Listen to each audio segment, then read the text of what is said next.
அனைவருக்கும் வணக்கம். நான் doctor MS Ushanandhini, Siddha physician, lotus women care hospital, India's first exclusive Siddha hospital only for women, PCOS PCOD speciality centre, Saibaba colony, Coimbatore, KK Nagar, Chennai. இனியவை இந்த நிகழ்ச்சியில் தொடர்ந்து நம்ம பெண்கள் சார்ந்த பல ஆரோக்கிய குறிப்புகளை பார்த்துட்டு வரேங்க.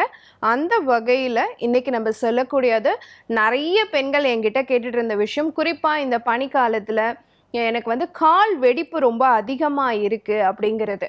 ஸோ இந்த பாத வெடிப்புக்கு என்னெல்லாம் காரணங்கள் இருக்கலாம், அதற்கு நீங்கள் வீட்டில் இருந்தபடியே என்ன மாதிரியான தீர்வுகளை காண முடியும் அப்படிங்கிறத பற்றி தான் இன்னைக்கு நம்ம பேச போகிறோம். ஸோ ஏன் தெரியுங்களா, பாதத்தில் மட்டும் வெடிப்பு வருது? உடம்புல எல்லா இடத்துலையும் வெடிப்பு வரலாம்ல, ஏன் பாதத்தில் மட்டும் வெடிப்பு வருது தெரியுங்களா? அந்த பாதத்தில் எண்ணெய் சுரப்பிகள் கிடையாது. அதனால் ஈஸியாக அதில் நமக்கு ட்ரைனஸ்னால வெடிப்பு வரத்துக்கு வாய்ப்பு இருக்குது. ஸோ நிறைய பேர் பார்த்தீங்க அப்படின்னு சொன்னால், நம்ம முன்னோர்கள், குறிப்பாக நம்ம தாத்தா பாட்டியெல்லாம் வீட்டில் பார்த்தீங்கன்னா தலைக்கு டெய்லி காலைல தூங்கி எழுந்திரிச்சோடனே எண்ணெய் தடவுவாங்க. தடவி முடித்தோடனே கையில் மிச்சம் இருக்கிற எண்ணெயெல்லாம் எடுத்து கை காலெல்லாம் தடவிட்டு, குறிப்பாக பாதத்து பக்கம்லாம் தடவி விடுவாங்க. ஸோ என்ன ரீசனாக இருந்திருக்கும், அவங்களுக்கு தெரிஞ்சிருக்கும் இல்லைங்களா, இந்த பாதத்தில் நமக்கு அந்த எண்ணெய் சுரப்பிகள் கிடையாது, நம்ம தான் எண்ணெய் தடவணும் அப்படிங்கிறது. ஸோ அப்போது நம்ம என்ன பண்ணணும்னா, யாரெல்லாம் அந்த பாத பராமரிப்புக்கு தேவையான விஷயங்கள் பண்ணலை, ஏதாவது ஒரு மாய்ஸ்சரைசர், ஜஸ்ட் ஒரு தேங்காய் எண்ணெய் கூட நம்ம அப்ளை பண்ணலைன்னா கண்டிப்பாக நமக்கு வெடிப்பு வரும் அப்படிங்கிறத நம்ம தெரிஞ்சுக்கணும். அடிக்கடி சுடு தண்ணியை ஊற்றி கால் கழுவுறவங்களுக்கு வெடிப்பு வரதுக்கு வாய்ப்பு இருக்குது. கோல்டு வெதர், டெம்பரேச்சர் சேஞ்சஸ், அதெல்லாம் நமக்கு வெடிப்பை உருவாக்குறதுக்கு வாய்ப்பு இருக்குது. ரொம்ப நேரம் நின்றுக்கிட்டே வேலை பார்க்குறோம் அப்படிங்கிறவங்களுக்கு வெடிப்பு இருக்கும். நிறைய தூரம் நடக்கிறோம், வெறுங்காலில் நடக்கிறோம் அப்படின்னா கண்டிப்பாக வெடிப்பு வரலாம். உதாரணத்துக்கு நம்ம இப்போ ஒரு மலை ஏறுறோம், ஒரு சுவாமி கும்பிடுறதுக்காக, அப்படிங்கும்பொழுது வெடிப்பு வரலாம். உடல் எடை ரொம்ப அதிகமாக இருக்குது அப்படின்னா கண்டிப்பாக வெடிப்பு வரதுக்கு சான்சஸ் இருக்குது. சில நோய் நிலைகள்லையும் இந்த மாதிரி பாத வெடிப்பு வரதுக்கு வாய்ப்பு இருக்குது. அன்கண்ட்ரோல்டு டயபெட்டிஸ், சர்க்கரையோடைய அளவு கட்டுப்பாட்டில் இல்லை அப்படின்னா கண்டிப்பாக அவங்களுக்கு பாத வெடிப்பு இருக்க வாய்ப்பு இருக்குது. சொரியாசிஸ் மாதிரியான தோல் சார்ந்த பிரச்சனை இருக்கக்கூடியவங்களுக்கும் பாதத்தில் வெடிப்பு வரதுக்கு வாய்ப்பு இருக்குது. கெமிக்கல் அலர்ஜிஸ் ஏதாவது உங்களுக்கு இருக்குது அப்படின்னு சொன்னால், டாய்லெட் டிட்டர்ஜென்ட்ஸாக இருக்கலாம், இல்லை நம்ம யூஸ் பண்ணக்கூடிய துணி துவைக்கிறதுக்காகவோ பாத்திரம் கழுவுறதுக்காகவோ நம்ம யூஸ் பண்ணக்கூடிய டிட்டர்ஜென்ட்ஸ்னால கூட இந்த பாதம் வெடிப்பு வரத்துக்கு வாய்ப்பு இருக்குது. இதெல்லாம் கான்டாக்ட் டெர்மடைட்டிஸ் அப்படின்னு நம்ம சொல்கிறோம். ஸோ இத்தனை காரணங்கள் இருக்குது உங்கள் பாதத்தில் வெடிப்பு வரத்துக்கு. இன்றைக்கி இளம் பெண்கள் நிறைய பேர் பார்த்தீங்கன்னா நிறைய ஹை ஹீல்ஸ் போடுறாங்க இல்லைங்களா, அப்போ அவங்களுக்கு அந்த பாத அழுத்தம் அதிகமாகி ரத்த ஓட்டம் சீராக இல்லாமல் இருந்து பாத வெடிப்பு வரத்துக்கான வாய்ப்பு கண்டிப்பாக இருக்கு. ஹீல்ஸை கவர் பண்ணி நம்ம ஷூஸ் போட்டோம் அப்படின்னு சொன்னால், ஃப்ளாட்டாக போட்டோம் அப்படின்னு சொன்னால் ஓரளவுக்கு இந்த பிரச்சனையிலேருந்து நம்மளை பாதுகாத்துக்க முடியும். தண்ணி குடிக்கவே மாட்டேங்கிறாங்க, அவங்க உடம்ப ஹைட்ரேட்டடாக பார்த்துக்கல அப்படின்னு சொன்னாலும் கண்டிப்பாக இந்த பாத வெடிப்பு இருக்கும். நிறைய பேர்த்துக்கு விட்டமின் சி குறைபாடும் விட்டமின் இ குறைபாடும் இருக்குது அவங்க ரத்தத்தில் அப்படின்னு சொன்னால் கண்டிப்பாக அவங்களுக்கு இந்த பாத வெடிப்புன்னு சொல்லக்கூடிய பித்த வெடிப்பு வரதுக்கு வாய்ப்பு இருக்குது. ஸோ இத்தனை காரணங்கள் இருக்குது. இதில் நம்ம என்ன தப்பு பண்ணுறோங்கிறத யோசிக்கணும் இல்லைங்களா. எடுத்த உடனே போய் மாய்ஸ்சரைசர்ஸ், க்ரீம்ஸு, அது இதுன்னு வாங்கி போடுறோமே ஒழிய, தண்ணி குடிக்கிறோமா, சத்தான ஆகாரம் சாப்பிட்றோமா, ஹை ஹீல்ஸ் போடாமல் இருக்கோமா, பாதத்துக்கு தேவையான ரொட்டீன்ஸ் ரெகுலராக பண்ணுறோமா அப்படின்னு பண்ணாமல் நம்ம நிறைய க்ரீம்ஸ் வாங்கி போட்டாலும் அதுக்கு சொல்யூஷன் கிடைக்காது அப்படிங்கிறத நம்ம தெரிஞ்சுக்கணும். அப்போ என்ன பண்ணணும், உங்களுடைய சத்து குறைபாடை சரி பண்ணுறதுக்கு டெய்லி ஒரு ஆரஞ்சு பழம் சாப்பிடுங்க. இது உங்கள் பாதத்துக்கு தேவையான அந்த நொரிஷ்மெண்ட்டை கொடுக்கறதுக்கு வாய்ப்பு இருக்குது. அதே மாதிரி ஒரு 5 பாதாம் பருப்பு இரவு ஊற வச்சு காலையில் கம்பல்சரி எடுத்துக்கோங்க. அதில் இருக்கக்கூடிய வைட்டமின் இ சத்து இந்த வெடிப்பை சரி பண்ணுறதுக்கு வாய்ப்பு இருக்குது. வாரத்துக்கு ஒரு நாளாவது ஒரு 2 மக்கு சுடு தண்ணியில் 1 ஸ்பூன் திரிபலா சூரணம் போட்டு நல்லா கொதிக்க வச்சு ஒரு குடிநீர் மாதிரி எடுத்துக்கோங்க. ஒரு பேசினில் அந்த தண்ணியை ஊற்றிட்டு பொறுக்கிற சூடு வந்த பிறகு உங்கள் பாதத்தை அட்லீஸ்ட் ஒரு 20 மினிட்ஸ் அதில் வச்சுருந்தீங்க அப்படின்னு சொன்னால் அந்த பாதத்தில் இருக்கக்கூடிய அழுக்குகள்லாம் அது மூலமாக வெளியேறிடும். ஏன்னா திரிபலா சூரணத்தில் வைட்டமின் சி சத்து இருக்குது. வைட்டமின் சி சத்து தான் வந்து ஸ்கின் ரிப்பேரிங் விட்டமின் அப்படின்னு நம்ம சொல்கிறோம். அப்போ தோலை வந்து சீர்படுத்தக்கூடிய தன்மை வந்து திரிபலா சூரணத்துக்கு இருக்கு. ஸோ நீங்கள் அதை பாதத்தில் டிப் பண்ணி வச்சுருக்கும் பொழுது அதில் இருக்க அழுக்கெல்லாம் நல்லா வெளியேறிடும். அதுக்கப்புறம் ஒரு சாஃப்டான கிளாத் வச்சு பாதத்தை நல்லா தொடச்சிட்டு வைட்டமின் இ சத்து நிறைந்த பாதாம் ஆயிலை வந்து நீங்கள் காலில் அப்ளை பண்ணலாம். அப்படி இல்லைங்கிறவங்க சாதாரணமாக தேங்காய் எண்ணெய் அப்ளை பண்ணால் கூட நல்ல சப்போர்ட்டிவாக தான் இருக்கும். ரொம்ப வெடிப்பு இருக்குது அப்படிங்கிறவங்க அடர்த்தி அதிகமான எண்ணெயை யூஸ் பண்ணலாம். உதாரணத்துக்கு விளக்கெண்ணெய் யூஸ் பண்ணலாம். விளக்கெண்ணெயோடு கொஞ்சமாக மஞ்சள் கலந்து யூஸ் பண்ணும் பொழுது இந்த வெடிப்பு வந்து நல்லா குறையிறதுக்கு வாய்ப்பு இருக்குது.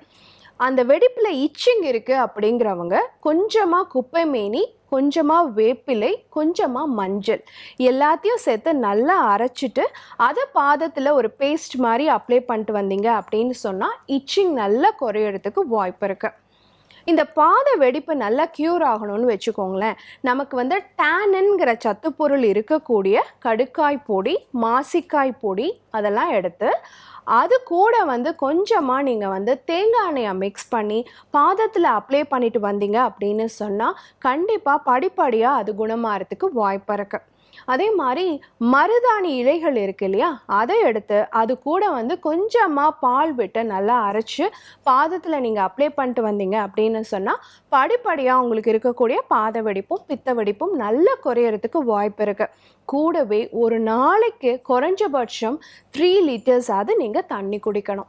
இது எல்லாமே பயன்படுத்திட்டு வந்தீங்க அப்படின்னு சொன்னால் கண்டிப்பாக இந்த பனிக்காலத்துலேயும் குளிர்காலத்துலேயும் வரக்கூடிய இந்த பாத வெடிப்பு பித்த வெடிப்புக்கு ஒரு நல்ல தீர்வாக இருக்கும். பயன்படுத்தி பாருங்க. இதே மாதிரி இன்னொரு ஆரோக்கிய குறிப்போடு நான் உங்களை சந்திக்கிறேன். இயற்கையோடு இணைவோம், ஆரோக்கியமாக இருப்போம், ஆனந்தமாக வாழ்வோம். நன்றி, வணக்கம்.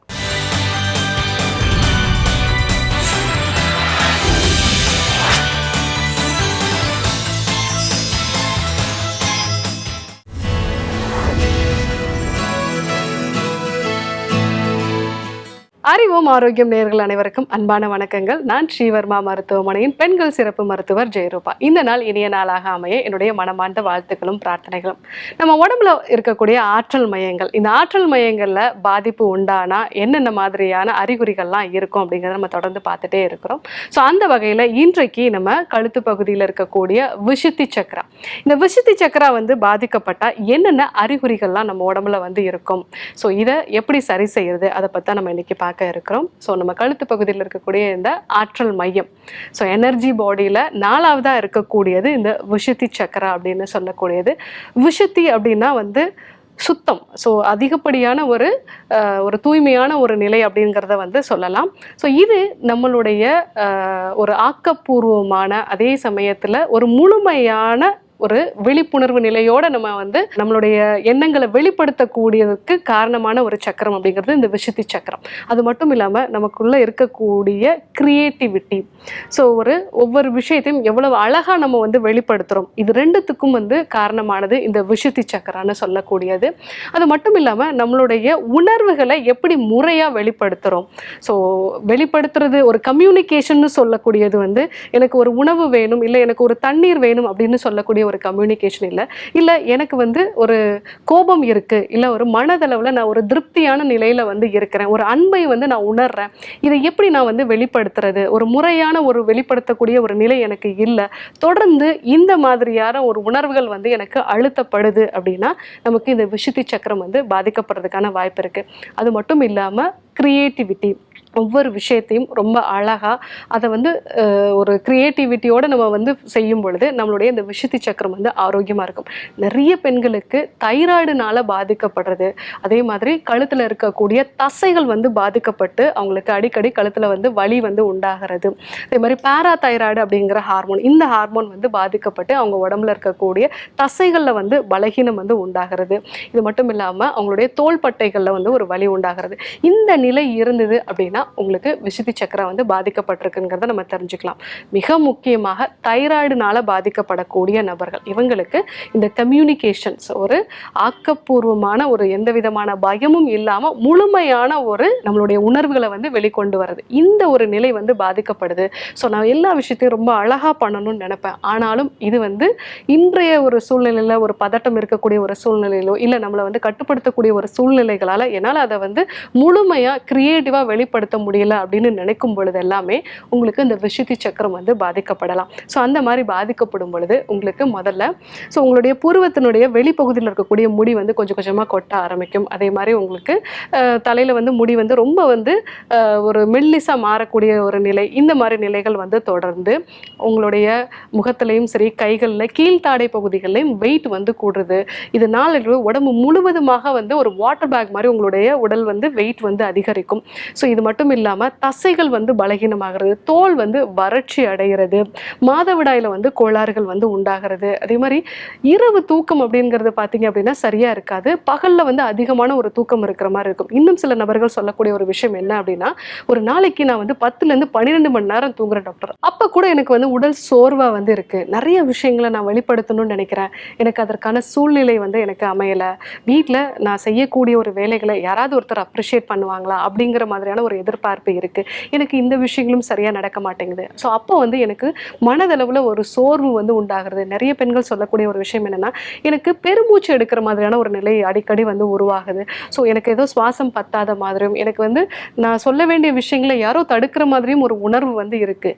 இது வந்து நிறைய பெண்களுக்கு தைராய்டு உருவாகிறதுக்கு ஒரு முக்கியமான காரணமாக இருக்குது. இன்னும் இதனாலேயும் நம்ம உடம்புல கல்லீரல் பாதிக்கப்படுறதோ இல்லை வந்து நம்ம உடம்புல ஈஸ்ட்ரோஜன் ஹார்மோன் வந்து பாதிக்கப்படுறதோ, ஸோ இந்த மாதிரி நிலைகளாக தொடங்கி தைராய்டும் வந்து பாதிக்கப்படக்கூடிய ஒரு நிலை இருக்குது. ஸோ அதனால தான் தைராய்டுனால பாதிக்கப்படக்கூடிய நபர்களுக்கு உங்களுடைய கம்யூனிகேஷன் வந்து எப்படி இருக்குது, உணர்வுகளை முறையாக வெளிப்படுத்த முடியுதா, உங்களுடைய க்ரியேட்டிவிட்டியை நீங்கள் வெளிப்படுத்த முடியுதா.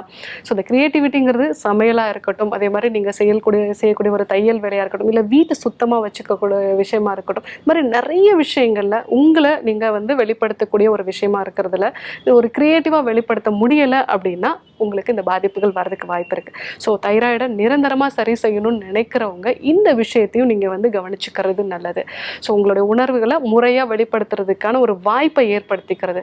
நிறைய பேர் வந்து நான் எழுதுறது, நான் செய்யக்கூடிய இந்த சில கைவினை பொருட்களாக இருக்கட்டும், அதே மாதிரி சமையலாக இருக்கட்டும், இதெல்லாமே என்னுடைய உணர்வோட வெளிப்பாடு தான். நான் அந்த வேலைகள்லாம் செய்யும்போது ரொம்பவே சந்தோஷமாக இருக்கேன். ஸோ எப்போல்லாம் நான் ரொம்ப ஸ்ட்ரெஸ்ஸாக இருக்கணும் அப்போல்லாம் இந்த வேலைகளை செய்யும்போதெல்லாம் மீண்டும் வந்து எனக்கு அந்த எனர்ஜி கிடைக்குது அப்படிங்கிறத சொல்லுவாங்க. ஸோ அந்த மாதிரி நிலை இருக்குது அப்படின்னா நீங்கள் விசுத்தி சக்கராவை ஆக்டிவேட் பண்ணக்கூடிய ஓம் சாண்டிங் பண்ணுறது நல்லது. இல்லை ஆ ஊ இம் அப்படிங்கிற அந்த சுவாச பயிற்சியை வந்து தொடர்ந்து ஒரு 21 முறை வந்து நம்ம பண்ணும் பொழுது நமக்கு அந்த சக்கரா வந்து ஆக்டிவேட் ஆகும். இல்லை சில மந்திரங்களை வந்து நம்ம சொல்கிறது, எல்லா மதத்துலையுமே இந்த மந்திரங்கள் சொல்லக்கூடிய ஒரு வழக்கம் இருக்குது. ஸோ அதெல்லாமே வந்து நம்ம பண்ணும் பொழுது நமக்கு அந்த சக்கரம் வந்து ஆக்டிவேட் ஆகும். அதே மாதிரி உங்கள் க்ரியேட்டிவிட்டியை நீங்கள் கண்டிப்பாக நீங்கள் தொடர்ந்து செய்யணும். ஸோ அந்த விஷயங்களுக்கான ஒரு நேரம் நீங்கள் ஒதுக்கும் பொழுது உங்களுக்கு இந்த சக்கரா வந்து ஆக்டிவேட் ஆக ஆரம்பிக்கும். கூடவே சில யோக பயிற்சிகள், ஸோ அது வந்து நீங்கள் முறையான ஒரு யோகா ஆசிரியரோடையோ இல்லை வந்து ஒரு மருத்துவர் கூடயோ வந்து இந்த யோக பயிற்சிகளை செய்கிறது நல்லது. சர்வாங்க ஆசனம், அதே மாதிரி வந்து ஹால் ஆசனம், இந்த மாதிரியான ஆசன பயிற்சிகளோட ஓம் சாண்டிங்கும் நம்ம வந்து பண்ணும்போது நம்மளுடைய விசுத்தி சக்கரா வந்து ஆக்டிவேட் ஆகும். மிக முக்கியமாக உங்களுடைய உணர்வுகளை முழுமையாக வெளிப்படுத்தக்கூடிய கம்யூனிகேஷன் ப்ராப்பராக இருக்கிறது, உங்களுடைய க்ரியேட்டிவிட்டிக்கு எந்த விதமான தடங்களும் இல்லாமல் நீங்கள் மெயின்டைன் பண்ணுறது, இந்த விஷயங்களை நீங்கள் கரெக்டாக ஃபாலோ பண்ணீங்க அப்படின்னா ஸோ தொடர்ந்து உண்டாகக்கூடிய கழுத்து வலி, தோள்பட்டை வலி, அதே மாதிரி வந்து தைராய்டு சம்பந்தமான பிரச்சனைகள், பேராதைராய்டு மாதிரியான பிரச்சனைகளில் ஒரு நல்ல மாற்றத்தை வந்து நீங்கள் பார்க்கலாம். ஸோ இன்றைக்கு நம்ம உடம்புல இருக்கக்கூடிய ஆற்றல் மையங்களில் விசுத்தி சக்கரா வந்து பாதிக்கப்பட்டால் என்ன மாதிரியான அறிகுறிகள்லாம் இருக்கும், ஸோ இதை வந்து எப்படி நம்ம மீண்டும் ஆக்டிவேட் பண்ணுறது, ஸோ இதை பற்றி நம்ம வந்து தெரிஞ்சுக்கிட்டோம். கண்டிப்பாக ஃபாலோ பண்ணி பாருங்கள். யாருக்கெல்லாம் இந்த தகவல் உண்மையிலே தேவைப்படுதோ அவங்களுக்கும் இதை வந்து சொல்லுங்கள். இதே போன்று ஒரு நல்ல தகவலோடு உங்களை சந்திக்கிறோம். நன்றி, வணக்கம்.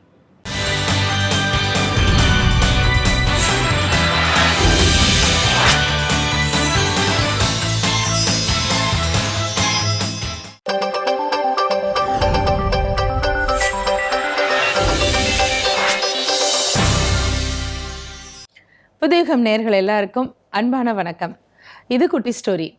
இன்னைக்கு கதையில் சிரிக்கும் ஆப்பிள் பேசும் திராட்சை, இதனுடைய கதையை பற்றி பேசலாமா? அது என்னங்க ஆப்பிள் சிரிக்குது திராட்சை பேசுது அப்படின்னு தானே கேட்குறீங்க? பேசியிருக்கு, சிரிச்சிருக்கு.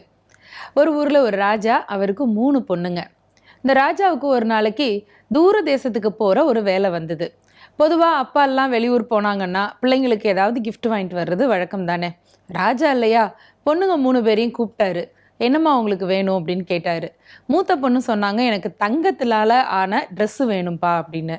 ஓகே, வாங்கிட்டு வரேன். அப்புறம் 2வது பொண்ணு வந்து, எனக்கு வெள்ளியால் ஆன ட்ரெஸ்ஸு வேணும் அப்படின்னு 2வது பொண்ணு சொன்னான். சரிம்மா, உனக்கும் வாங்கிட்டு வரேன். 3வது பொண்ணை பார்த்து, உனக்கு என்னடா வேணும்னாரு. அந்த பொண்ணு தான் சொன்னா, அப்பா எனக்கு சிரிக்கும் ஆப்பிள் பேசும் திராட்சை வேணும் அப்படின்னு சொன்னான். இவர் சரி, இந்த பொண்ணு வித்தியாசமாக ஏதோ விளையாட்டாக கேட்குறா அப்படின்னு நினச்சிட்டு போயிட்டு வரேன், நேரம் ஆயிடுச்சுன்னு சொல்லிட்டு கிளம்பி போயிட்டார். போனவர் ஒரு வாரம் 10 நாளைக்கு மேலே அவருடைய வேலைகள்லாம் ரொம்ப தூர பயணம் திரும்ப வந்துட்டு இருக்காரு. மூத்த பொண்ணு 2வது பொண்ணு கேட்ட மாதிரி தங்கத்தினாலையும் வெள்ளியினாலையும் ட்ரெஸ்ஸு வாங்கிட்டு வந்துட்டாரு. வர்ற வழியில் இவருக்கு கவலை. இந்த 3வது பொண்ணு கேட்ட மாதிரி சிரிக்கிற ஆப்பிள் பேசுகிற திராட்சை இதை மட்டும் நம்மளுக்கு எங்கேயுமே வாங்க முடியலையே. இந்த பொண்ணு இப்படி பூடமாக கேட்டாலே நம்ம என்னத்தை செய்யறது? இந்த பொண்ணை பற்றி யோசிச்சுக்கிட்டே வராரு. குதிரை வண்டி வந்துக்கிட்டே இருக்கு. காட்டுப்பாதை, மழை நேரம், சேரும் சகதியுமா இருக்கு. எதிர்பாராத விதமாக அந்த வண்டி ஒரு சேறு நிறைஞ்ச பள்ளத்துக்குள்ளே மாட்டிடுச்சு. குதிரையுடைய அந்த சத்தம் பெருசாக இருக்குது. இப்போ அங்கே தூரத்தில் இருந்து ஒரு காட்டு பன்றி வந்துச்சு. எல்லாரும் முயற்சி பண்ணுறாங்க, அந்த தேரை அந்த வண்டியை எப்படியாவது எடுத்துடணும் மேலே அப்படின்னாலும் அது ரொம்ப ஆழத்தில் போய் மாட்டிக்கிச்சு. எதுவும் பண்ண முடியல. வண்டி ஓட்டுற சாரதியிலேருந்து ராஜாலேருந்து எல்லாரும் தகச்சு நின்றுட்டுருக்காங்க. இப்போ அந்த காட்டுப்பன்றி கிட்டக்க வந்தோடனே கொஞ்சம் பயந்தும் போனாங்க. ஆனால் அந்த காட்டுப்பன்றி பேச ஆரம்பிச்சிச்சு. உங்கள் பிரச்சனை எனக்கு புரியுது ராஜா, உங்களை இந்த வண்டியை வெளியில் எடுத்து உங்களை காப்பாற்றிடுறேன், ஆனால் நான் கேட்குறது எதுவாக இருந்தாலும் நீங்கள் தருவீங்களா அப்படின்னு கேட்டுச்சு.